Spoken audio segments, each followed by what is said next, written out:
Algumas pessoas me perguntam por que eu cito artigos científicos quando, na verdade, eu sou contrário ao método científico. Veja bem, eu não sou contrário ao método científico. Eu acho que o método científico ele é muito útil em alguns casos, mas ele é completamente desprovido de ferramenta de investigação daquilo que está além do racional, daquilo que está além do intelectual.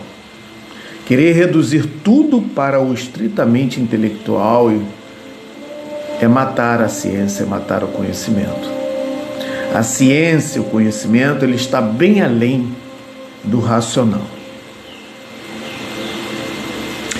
E digo mais, o método científico, todos nós sabemos que nós que já estudamos, né, e já eventualmente elaboramos alguma tese na faculdade, enfim, nós sabemos que o método científico ele não confirma e ele não comprova absolutamente nada. Ele apenas confirma e comprova eventuais hipóteses, baseados em um sistema dedutivo. Eu deduzo algo e vou partir para o método científico, a fim de confirmar se aquela hipótese é verdadeira ou não, mas dentro, inclusive, da ótica que está se vendo através do método científico. Porque ele tem um aspecto restritivo que é muito restrito. O método científico, ele restringe variáveis a fim de facilitar perceber algo. É como se eu fizesse isto, eu colocasse, vendas nos olhos ou tapa-olho, para eu poder enxergar uma determinada situação de uma forma mais precisa. Porém, esta precisão ela é interessante e útil em muitos casos. Quando eu quero observar e estudar o preciso. Mas quando eu quero ter uma visão mais ampla de algo, o método científico é extremamente falho. Mesma coisa o método indutivo, a mesma coisa, eu estou induzindo algo a uma conclusão que eu não sei se é verdadeira ou falsa, até que se chegue à conclusão daquele estudo. Mas essa conclusão ela é estritamente intelectual.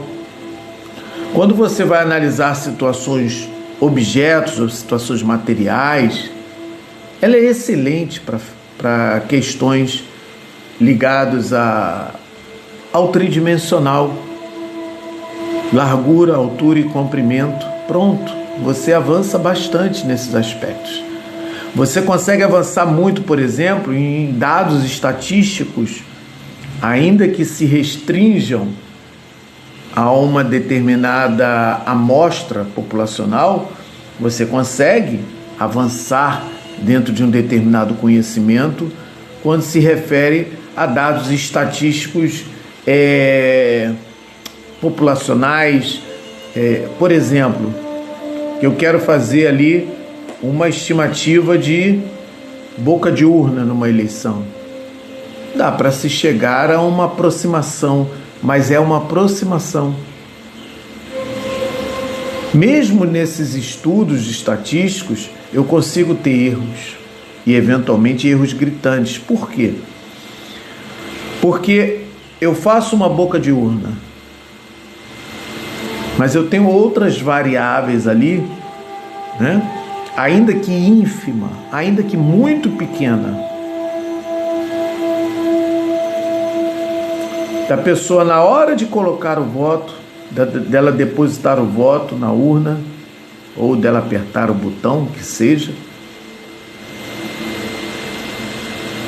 ela decidiu votar no outro candidato.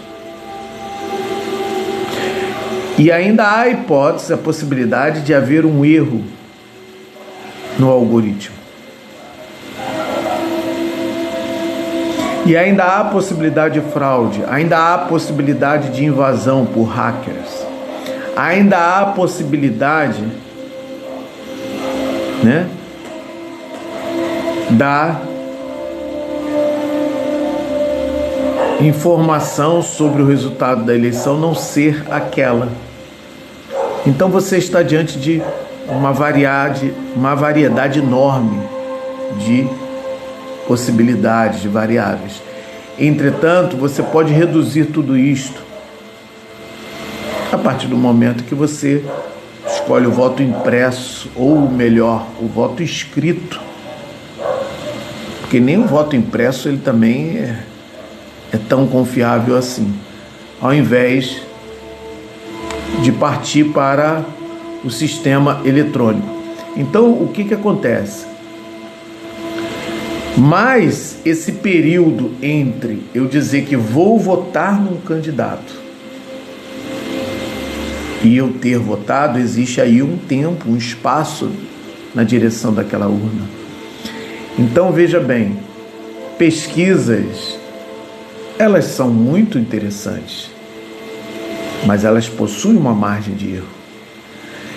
E quando se trata de experimento científico, se dá da mesma forma, ela também possui margem de erro. E existem hipóteses de eu estar diante de algo. Eu estou aqui diante desta sala, estou enxergando tudo rosa, mas eu não estou percebendo, eu eliminei qualquer outra variável que dê a ideia de que a lâmpada que está colocada nesta sala é rosa. Eu estou achando que é um dia como outro qualquer, mas ela tem ali uma tonalidade, uma matiz de rosa, que está me dando a impressão de que tudo está rosa. Ou, eventualmente, eu peguei o meu óculos e, ao colocar, eu não percebi, né, que ele tem aqui algo, né, alguma influência na sua lente que faz com que eu enxergue algo rosado, digamos assim. Então, essas variáveis, elas não são consideradas no método científico. Eu estou querendo dizer com isto que intelectualmente já há limite no método científico. O método científico, sob o ponto de vista racional, ele já é limitado. Agora, passemos para outras questões como percepção, né? Sensação, magnetismo, sensação de calor, de frio, a sensação que você tem de algo. Você pode até matematicamente explicar isso e quimicamente explicar isto, mas a percepção que a pessoa teve com aquilo, você não pode explicar. Nem mesmo um artista consegue expressar aquilo que ele sentiu, por exemplo, ao olhar para uma planta num determinado momento. Ele está lá, diante de uma planta, num quadro, numa determinada hora do dia, sob uma determinada luz do sol, o orvalho está ali, né? Um pássaro pousou na árvore, emitiu um determinado som e o artista está ali pintando. Ele não consegue, através da pintura, expressar completamente aquilo que ele percebeu, aquilo que ele sentiu. E mesmo que ele consiga, né, encontrar o máximo de fidelidade nisto, ele não consegue expressar aquilo que passou aqui dentro, a sensação, a alegria, a satisfação, até mesmo a própria percepção que ele teve no momento em que aquele pássaro pousou no galho. Como a ciência vai explicar tudo isto? Como a ciência vai explicar por que alguns enxergam de uma determinada forma, outros enxergam de uma outra forma, baseado única e exclusivamente em dados, em informações, em bits. Nós não somos máquina, nós não somos robôs. Nós somos dotados de uma percepção superior. Nós temos a capacidade de não só sentir o sabor, mas de sentir o sabor de uma forma diferente. Nós não somos capazes de somente sentir o cheiro, mas nós somos capazes de sentir esse cheiro de uma forma diferente, de interpretá-lo de uma forma diferente, de lembrar de algo diferente ao cheirar. Nós temos um toque peculiar a cada ser humano. Duas pessoas podem te tocar no mesmo lugar e transmitir sensações completamente diferentes um do outro. Duas pessoas podem cantar uma mesma música numa mesma tonalidade e transmitir algo completamente diferente. Duas pessoas podem ouvir esta mesma pessoa cantando e terem sensações e percepções completamente diferentes.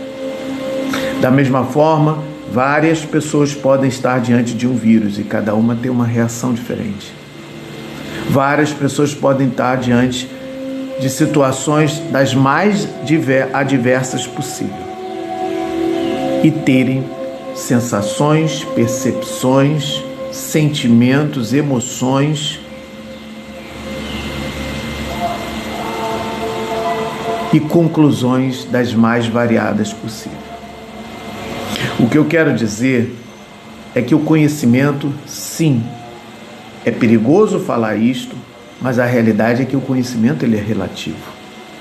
Aliás, tudo é relativo. As pessoas estão hoje questionando a relatividade das coisas sob uma forma de desconstrução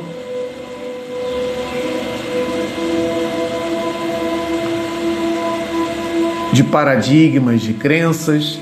Isto é importante e é extremamente útil. Porém, temos que estar atentos para não sair daquilo que é,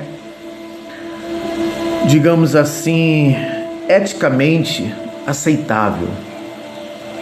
Correto? Porque aquilo que traz para o homem a percepção do que é ético e do que não é ético está exatamente na capacidade de perceber e respeitar a visão e a percepção do outro.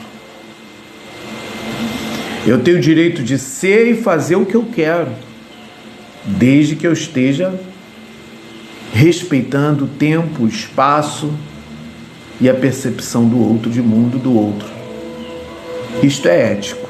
Nisto não há moralismos. Isto qualquer alienígena é capaz de entender. É capaz de entender. Não estou dizendo que todos entendam. Então, nós estamos diante hoje de um grande paradigma científico que é de entender e enxergar a multidimensionalidade das coisas sem se prender a nenhuma delas. O intelectual é apenas um pedaço da coisa. Ele não é o resumo de tudo. Ele não explica absolutamente tudo.